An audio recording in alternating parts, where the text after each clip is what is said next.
Hello नमस्ते। मैं आ गई पल्लवी मैम। हमारे 3 लगातार वीडियो रोग के प्रकार में पार्ट 1, 2 और 3 पूरा हो गया और सामान्य छोटे छोटे रोगों के बारे में मैंने उनमें चर्चा की। अब मैं और भी डिटेल में भी बताऊंगी, लेकिन एक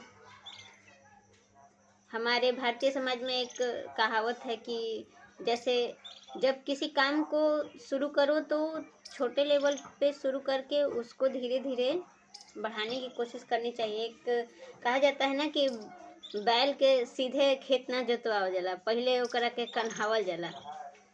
तो वही बात है, अभी मैं अपने आप को कन्हा रही हूँ यानी मैं अभी थोड़ा थोड़ा करके मैं शुरू कर रही हूँ। और जैसे जैसे सब्सक्राइबर बढ़ते जाएंगे, व्यूज़ बढ़ते जाएंगे, लाइक शेयर कमेंट बढ़ते जाएंगे, वैसे वैसे धीरे धीरे मैं पूरा एक एक टॉपिक लेके आऊँगी और कोशिश करूँगी कि 15-20 मिनट या 30 मिनट का एक वीडियो हो, जिसमें एक मैं टॉपिक उठाऊँ और उसको पूरे डिटेल से मैं उसको बताऊँ।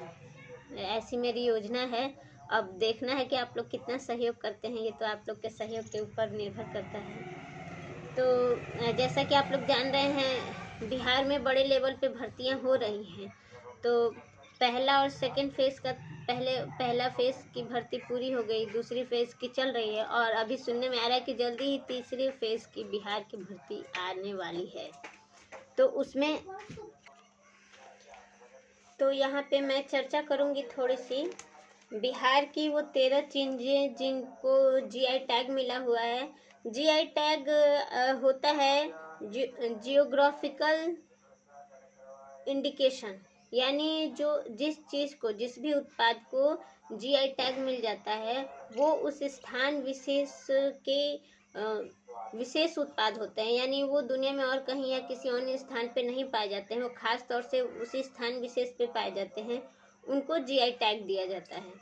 तो इसमें भागलपुर की जो मधुबन की मधुबनी पेंटिंग है पहला। दूसरा है मुजफ्फरपुर की शाही लीची, यानी मुजफ्फरपुर जो बिहार में है वहाँ की शाही लीची को जीआई टैग दिया गया है। भागलपुर के कतरनी चावल को जीआई टैग दिया गया है। मिथिला के मखाने को जीआई टैग मिला है। भागलपुर का जर्दालू आम को जीआई टैग मिला है। मगही पान को जीआई टैग प्राप्त है। पश्चिमी चंपारण के मरचा धान को जीआई टैग मिला हुआ है। मिथिलांचल का सिक्की ग्रास हैंडीक्राफ्ट को जीआई टैग मिला है। मुजफ्फरपुर की सुजनी कढ़ाई मैं अभी कभी आपको करके भी दिखाऊंगी। तो मुजफ्फरपुर की सुजनी कढ़ाई को जीआई टैग प्राप्त हुआ है। भागलपुर के सिल्क को जीआई टैग प्राप्त हुआ है। नालंदा के सिलाव खाजा होता है, उसको जीआई टैग प्राप्त हुआ है। और भागलपुर की मंजूषा कला को भी जीआई टैग मिला है। और पिपली वर्क यानी एप्लिक को भी जीआई टैग मिला हुआ है। ये 13 चीज़ें हैं बिहार की जिनको जीआई टैग मिला हुआ है। तो यहाँ पे भागलपुर के सिल्क की हम थोड़ी चर्चा कर लेंगे। सिल्क उत्पाद के लिए मुख्य रूप से जानते हैं आप लोग कि चाइना ही प्रसिद्ध है और सिल्क का सर्वप्रथम आविष्कार भी चाइना में ही हुआ था, लेकिन पूरे विश्व में सिल्क उद्योग में भारत की हिस्सेदारी जो है वो 18% अकेले भारत की है। और उसमें भी भारत में कुछ स्थान है जहाँ पे सिल्क उत्पादन होता है। इसमें एक या सिल्क के वस्त्र का निर्माण होता है। इसमें जो मुख्य रूप से है वो हमारा है भागलपुर। तो भागलपुर का अंडी चादर और तसर सिल्क, ये 2 चीज़ें महसूस हैं। भागलपुर की जो सिल्क के उत्पाद हैं, एक अंडी चादर और तसर सिल्क, ये इसके लिए भागलपुर मशहूर है।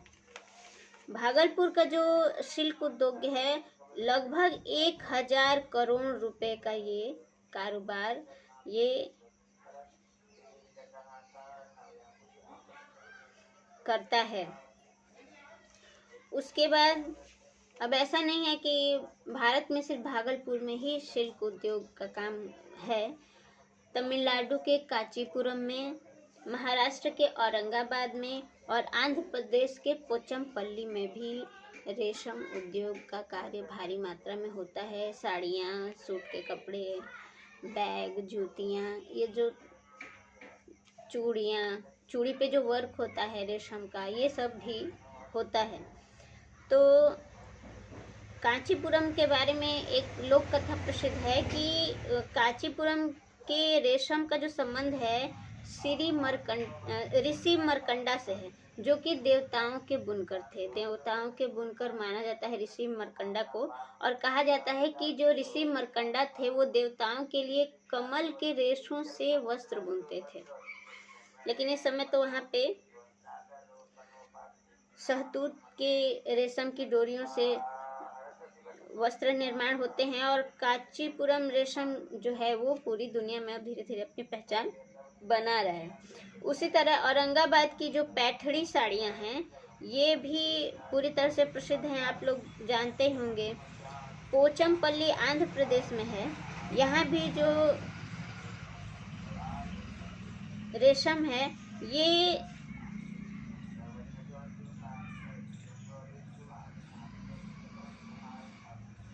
ये जो प्रसिद्ध है, ये औरंगाबाद का जो पैठणी साड़ियाँ होती हैं ये ऐसे ऐसे नमूने इसमें बनाए जाते हैं जो कि बहुत ही अप्रत्याशित होते हैं, और बहुत ही महीन धागों का प्रयोग औरंगाबाद के रेशम में किया जाता है। और पोचमपल्ली में भी जो आंध्र प्रदेश के भूदान पोचमपल्ली समुदाय में इस रेशम इकत रेशम को ढूंढा गया है, यानी इकत रेशम का संबंध है आंध्र प्रदेश के पोचमपल्ली शहर से है। ये इस पे बात हो गई, और थोड़ा सा हम अपने इसमें ले आते हैं वेरिएशन। थोड़ा सा वास्तुशास्त्र के बारे में भी बात कर लेते हैं। तो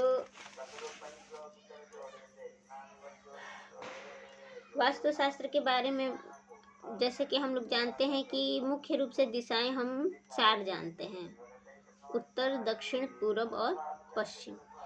और वास्तुशास्त्र के अनुसार दिशाएं 10 मानी गई हैं, उत्तर, दक्षिण, पूर्व और पश्चिम। जो 5वीं दिशा है पूर्व और उत्तर का कोना जो होता है वो ईशान कोण माना जाता है। जो पूर्व और दक्षिण का कोना है उसे आग्नेय माना जाता है। जो दक्षिण पश्चिम का कोना होता है उसको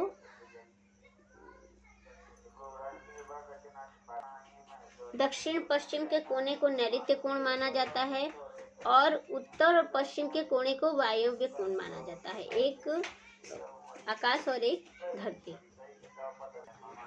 वास्तुशास्त्र में ये 10 दिशाएं मानी जाती हैं, और सबसे अच्छा माना जाता है घर का जो अगर रहने के लिए, यानी घर के लिए अगर आप इस्तेमाल कर रहे हैं तो रहने के लिए जो भूमि मकान बनवाने के लिए आप इस्तेमाल करते हैं, तो रहने के लिए जो भूमि अच्छी मानी जाती है वो गोमुख भूमि मानी जाती है, यानी आगे से वो पतली हो और पीछे जाके चौड़ी हो जाए, कुछ ऐसी। और इसके इतर अगर आप व्यापार करने के लिए जमीन लेना चाहते हैं तो सिंहमुखी भूमि, यानी आगे से चौड़ी और पीछे से पतली, कुछ इस प्रकार की भूमि को अच्छा माना जाता है। और गेट वगैरह पूरब या उत्तर में अच्छी माने जाते हैं, खिड़कियां पूरब या उत्तर में अच्छी मानी जाती हैं। धीरे धीरे हम लोग इस पे चर्चा करते रहेंगे।